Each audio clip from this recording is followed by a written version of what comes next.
और संसद भवन के उद्घाटन समारोह को लेकर के ही गृह मंत्री अमित शाह प्रेस कॉन्फ्रेंस कर रहे हैं। सुनते हैं। हमारी सांस्कृतिक विरासत, परंपरा और सभ्यता को आधुनिकता से जोड़ने का एक सुंदर प्रयास है। इस नई संरचना को रिकॉर्ड समय में बनाने के लिए करीब करीब 60,000 के आसपास श्रम योगियों ने अपना योगदान दिया है। इस अवसर पर प्रधानमंत्री जी इस सभी श्रम योगियों का सम्मान भी करेंगे। इसके साथ साथ एक और महत्वपूर्ण घटना होने जा रही है, जिसकी आपको सूचना देने के लिए आज मैं यहां उपस्थित हुआ हूं। इस अवसर पर एक ऐतिहासिक घटना पुनरावर्तित हो रही है। एक ऐतिहासिक परंपरा पुनरावर्तित हो रही है।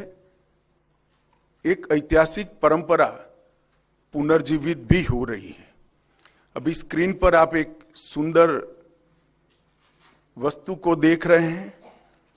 राजसी लगती है वस्तु, इसके पीछे युगों से जुड़ी हुई एक परंपरा छिपी है। इसको तमिल में सेंगोल कहा जाता है और इस शब्द का अर्थ संपदा से संपन्न और ऐतिहासिक है। आज मैं आप सभी को इसको साझा करने के लिए यहां पर उपस्थित हुआ हूं। यह एक हमारी बहुत पुरानी सभ्यता से जुड़ी हुई प्रथा है, जिसकी गहरी जड़ें देश की परंपराओं में समाहित है। आजादी के अमृत महोत्सव में प्रधानमंत्री जी ने जो कुछ लक्ष्य तय किए थे, उसमें एक लक्ष्य हमारी ऐतिहासिक परंपराओं का सम्मान और उसका पुनर्जागरण भी था। ये सेंगोल उसी लक्ष्य की परिपूर्ति के लिए आज मैं आपके सामने इसकी इंफॉर्मेशन को लेकर आया हूं। ये घटना जुड़ी है आजादी की क्षण के साथ। 14 अगस्त 1947 की रात को एक बहुत महत्वपूर्ण ऐतिहासिक और अनोखी घटना ने आकार लिया था, जिसकी 75 साल के बाद आज देश के अधिकांश नागरिकों को जानकारी नहीं है। यह सेंगोल जो अभी आपने स्क्रीन पर देखा था, उसने हमारे इतिहास में एक अहम भूमिका निभाई है और ये सेंगोल अंग्रेजों से भारतीयों के साथ सत्ता के हस्तांतरण का एक प्रतीक बना था। इस घटना के ऐतिहासिक महत्व को जानने के बाद आप सभी को आश्चर्य होगा कि इतने सालों तक ये हमारे सामने क्यों नहीं आई। जब इसकी जानकारी प्रधानमंत्री जी को मिली, इस पर गहराई से विचार करने के बाद प्रधानमंत्री जी ने इसकी गहन जांच के आदेश दिए और फिर निर्णय लिया कि गौरवमयी प्रसंग को ध्रुव तारे के समान, परंपराओं के ध्रुव तारे के समान देश के सामने रखना चाहिए। इसीलिए हमारे नए संसद भवन के लोकार्पण के दिन को चुना गया। अब मैं थोड़ा इस घटना के बाद में आपको बताऊंगा। 14 अगस्त 1947 की रात को लगभग 10:45 पर पंडित जवाहरलाल जी के ने विशेष रूप से तमिलनाडु से आए हुए अधिनम से सेंगोल को स्वीकार किया था। उन्होंने इसे अंग्रेजों से भारत को सत्ता प्राप्त करने के प्रतीक के रूप में पूर्ण विधि विधान के साथ स्वीकार किया था। पंडित नेहरू ने 14 अगस्त की रात को अपने निवास पर कई नेताओं की उपस्थिति में सेंगोल स्वीकार कर कर सत्ता के हस्तांतरण की प्रक्रिया को एक प्रकार से पूरा किया था, जिनमें श्री राजेंद्र प्रसाद भी थे, जो बाद में हमारे राष्ट्रपति बने। ये घटना क्यों और कैसे हुई, हम सब जानते हैं कि सन 47 में भारत को आजादी देने का जब निर्णय हुआ, तब लॉर्ड माउंटबेटन को ये प्रक्रिया को निर्विघ्न समाप्त करने के लिए भारत के वाइसरॉय बनाकर भेजा गया। जब ये प्रक्रिया करने का समय आया, तब लॉर्ड माउंटबेटन, क्योंकि इंग्लैंड से आते थे, इनको हमारी सांस्कृतिक और पारंपरिक व्यवस्थाओं की जानकारी नहीं थी। उन्होंने पंडित जवाहरलाल नेहरू जी को ये प्रश्न किया कि ब्रिटिश से भारतीयों के हाथ में सत्ता का हस्तांतरण के प्रतीक के रूप में कौन सा विशिष्ट परंपरागत समारोह का आयोजन किया जाना चाहिए। पंडित जी भी कंफ्यूज थे। उन्होंने थोड़ा समय मांगा और कहा कि मैं साथियों से चर्चा कर आपको इसके बारे में जानकारी दूंगा। पंडित जवाहरलाल नेहरू जी ने चर्चा करने के लिए अपनी पसंदगी बहुत अनुभवी स्वतंत्रता सेनानी, दार्शनिक, भारतीय परंपराओं के जानकार, इतिहास के मर्मज्ञ ऐसे विद्वान सी राजगोपालाचारी पर नियुक्त की, जिनको हम राजा जी के नाम से जानते हैं। उन्होंने ये बात को राजा जी के सामने रखा।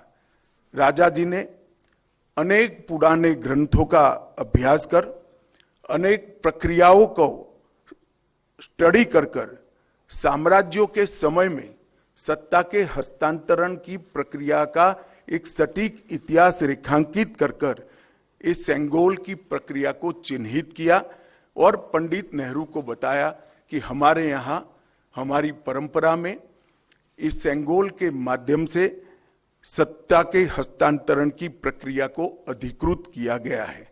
और इस प्रकार ये प्रक्रिया तय हुई और पंडित नेहरू ने पवित्र सेंगोल को तमिलनाडु के अधिनियम से स्वीकार कर अंग्रेजों से भारतीयों के हाथ में सत्ता के हस्तांतरण को आकार दिया। वही क्षण था जब पंडित नेहरू ने सेंगोल को स्वीकार किया, जब हम जिसको स्वतंत्रता कहते हैं, इसका सटीक स्थान था। इस अनुष्ठान का उद्देश्य इस तथ्य का स्वीकारीकरण है कि भारत में विदेशी शासन भारत के लोगों के पास एक ऐसी आध्यात्मिक प्रक्रिया से आई जो प्राचीन और भारत की सुदृढ़ परंपरा है। पंडित नेहरू ने इस अनुष्ठान के संपादन के लिए दक्षिण के मठाधिपति को स्वीकार कर आगे चले, जिससे पता चलता है कि उनका उद्देश्य भारत की भावात्मक एकता और आध्यात्मिक एकीकरण का था। सेंगोल के अर्थ और इतिहास में थोड़े डिटेल में जाते हैं तो सेंगोल का अर्थ बड़ा गहरा है। सेंगोल शब्द तमिल भाषा के सेम्मई शब्द से बना गया है। इसकी व्युत्पत्ति सेम्मई से आती है, जिसका अर्थ और भाव नीति परायणता से है। यह एक तमिलनाडु के प्रमुख धार्मिक मठ के महंतों द्वारा ये सेंगोल जो आप अभी देख रहे हैं स्क्रीन पर, ये अभिमंत्रित है। गंगा जल से उसको सेम्मई से आती है, जिसका अर्थ और भाव नीति परायणता से है। यह एक तमिलनाडु के प्रमुख धार्मिक मठ के महंतों द्वारा ये सेंगोल जो आप अभी देख रहे हैं स्क्रीन पर, ये अभिमंत्रित है। गंगा जल से उसको पवित्र किया गया है। इस पर पवित्र नंदी अपना अटल दृष्टि और स्थिरता के साथ विराजमान है।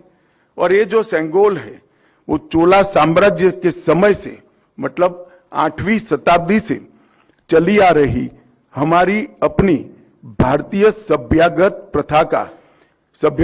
प्रथा का एक अनुसरण करने के लिए ये प्रथा को बना दिया गया था। आप सभी जानते हैं, चोला साम्राज्य सदियों से हमारे उपमहाद्वीप में एक महत्वपूर्ण साम्राज्य रहा, जिसने 21 राजाओं ने बड़े लंबे अरसे तक 800 साल से ज्यादा समय तक इस देश के एक महत्वपूर्ण हिस्से पर शासन किया।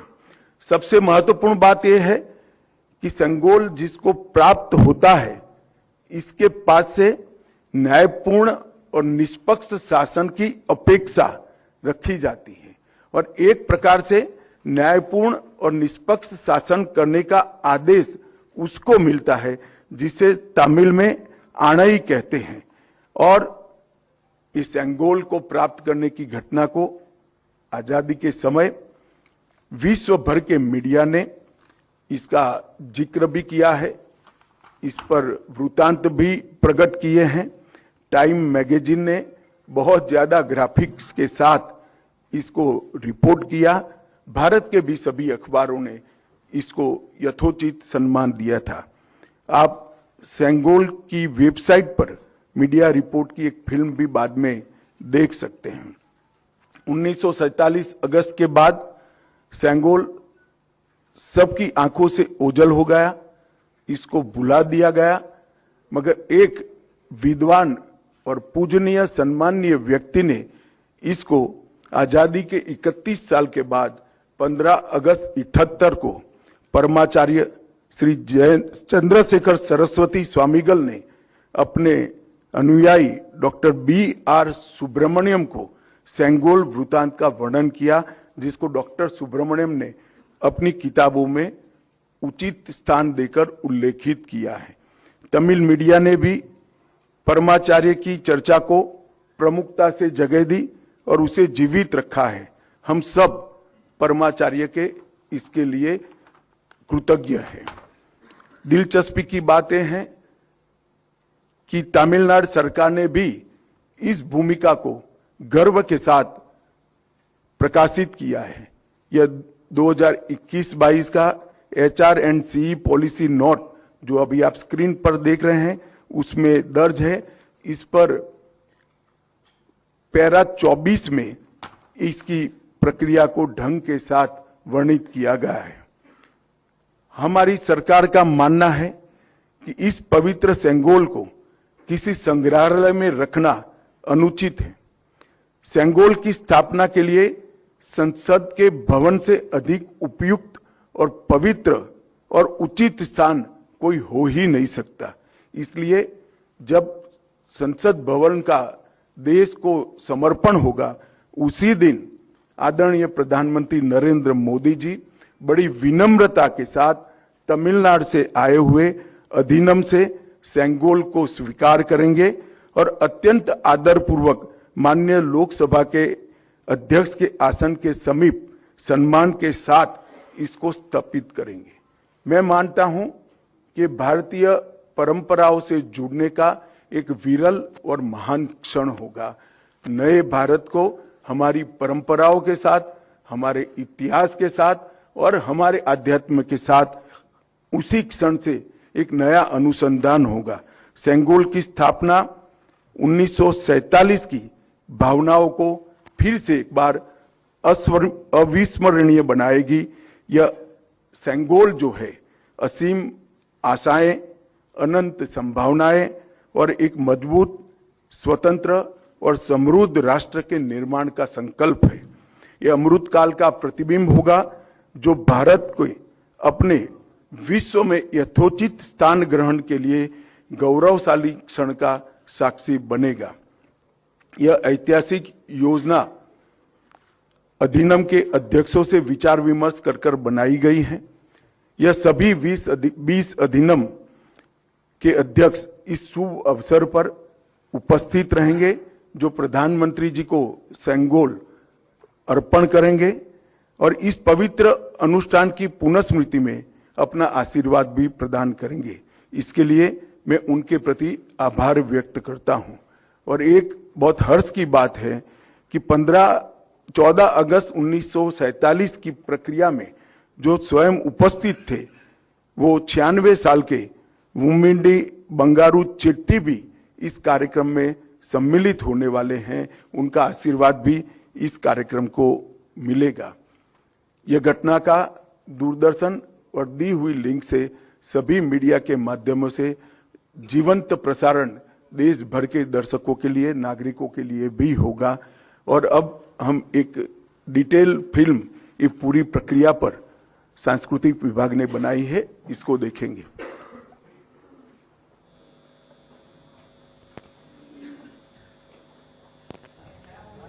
तो गृह मंत्री अमित शाह को सुन रहे थे आप, जिन्होंने बताया कि किस तरीके से समारोह जो है वो बनाया जाएगा। 28 मई को उद्घाटन होना है नए संसद भवन का, और इसमें उन्होंने एक बड़ी जानकारी साझा की है। उन्होंने बताया कि यहाँ पर सेंगोल को भी स्थापित किया जाएगा, क्योंकि ये आजादी का प्रतीक है, और उससे जुड़ी उन्होंने कहानी भी बताई, जिसके जरिए उन्होंने महत्व बताया कि कितना महत्वपूर्ण रहा है सेंगोल, और उसको नए संसद भवन में स्थापित करने की बात भी की जा रही है।